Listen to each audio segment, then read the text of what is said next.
I used to believe that humor was harmless, that laughter was proof a marriage was still breathing. I was wrong about how sharp a laugh can be. It happened on an ordinary night.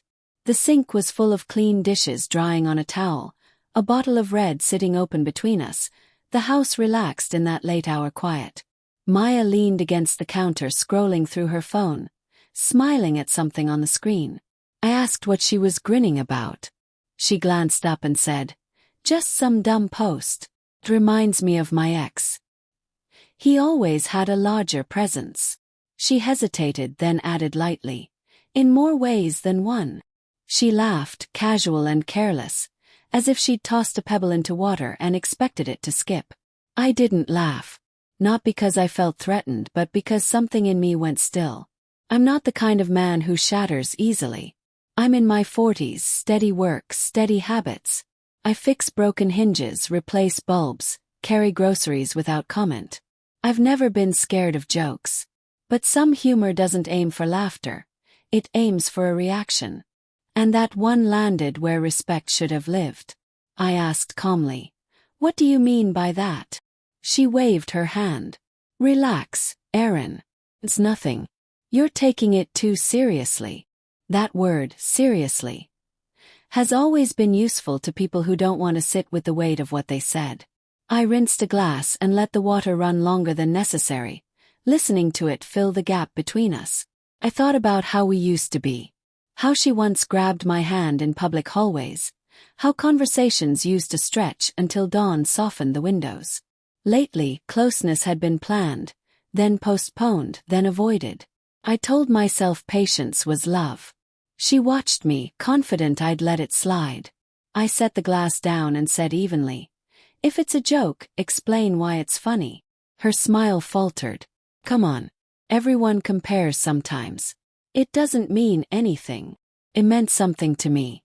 Not because of the comparison itself, but because of what it suggested. That our marriage was a place where old shadows were welcome, and I was expected to laugh along.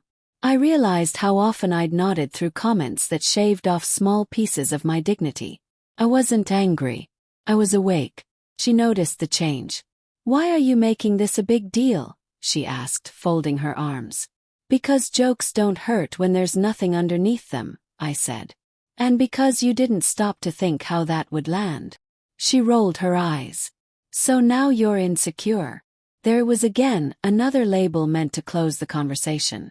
I didn't raise my voice. "No," I said. "I'm clear. Clarity does something to your body. Straightens your back." I leaned against the counter and continued. "You don't get to bring your past into our marriage, even as a laugh. And if comparisons are what you need to stay entertained, that tells me something about where we are." Her mouth opened, then closed. The confidence drained from her face. I wasn't trying to wound her. I was drawing a line. "I'm not competing with memories," I said. "I'm here for partnership. If that's not enough, say it honestly." The refrigerator hummed, the only sound in the room. I felt steady, surprised by myself. This wasn't about winning. It was about naming a boundary. She looked down. "I didn't think you'd take it like that," she said quietly. "That's the issue," I replied. I walked into the living room and sat on the couch. My hands were calm. I understood something then. Confidence doesn't announce itself. It states terms and waits. She didn't follow right away. I heard cabinet doors open and close with more force than needed. When she finally sat across from me, her expression had shifted. Less defensive, more calculating. "So what?" she said. "You're going to punish me over a dumb comment."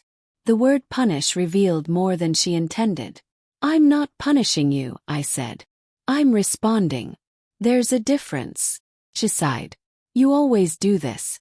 You take everything too seriously." I thought about how seriousness is often mistaken for weakness.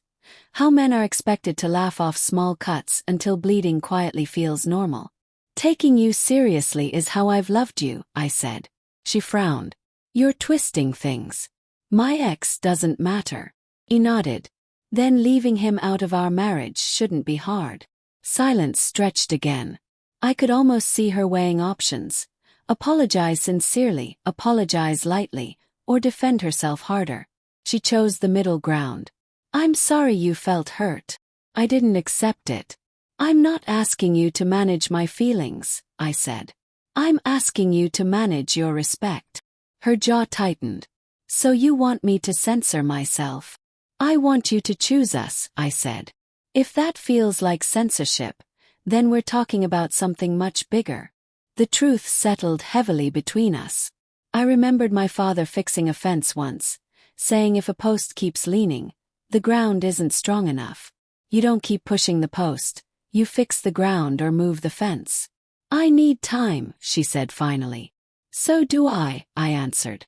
I'm sleeping in the spare room tonight. Her eyes widened, not at the distance, but at the consequence. I wasn't storming away or begging for reassurance. I was choosing space. Alone that night I replayed the years. The jokes disguised as honesty. The dismissals framed as humor. The way intimacy had become something traded instead of shared. I understood then that love without respect is a deal you keep losing. Morning arrived quietly. Coffee brewed. Sunlight touched the table. Maya stood in the doorway, uncertain. Are we okay? She asked. We're honest, I said. That's a beginning, not an ending. Over the following weeks we talked, real conversations, some awkward, some sharp. I stayed calm. I stopped accepting partial apologies. She tried, sometimes genuinely, sometimes defensively. I watched patterns instead of promises. When the jokes returned, smaller, tentative, I named them every time. Eventually, the truth became unavoidable. She wanted admiration without accountability. I wanted partnership rooted in respect. Neither desire was wrong. They just couldn't live in the same house. The day we decided to separate was quiet. No shouting, no audience. Just two people admitting the fence needed to be moved. I packed with the same steadiness I'd found that night in the kitchen. Outside, the air felt lighter. Not victorious, just honest. I didn't leave because of a joke. I left because jokes reveal values, and values build homes. And I learned this. Confidence isn't about comparison. It's about refusing to be diminished in your own life.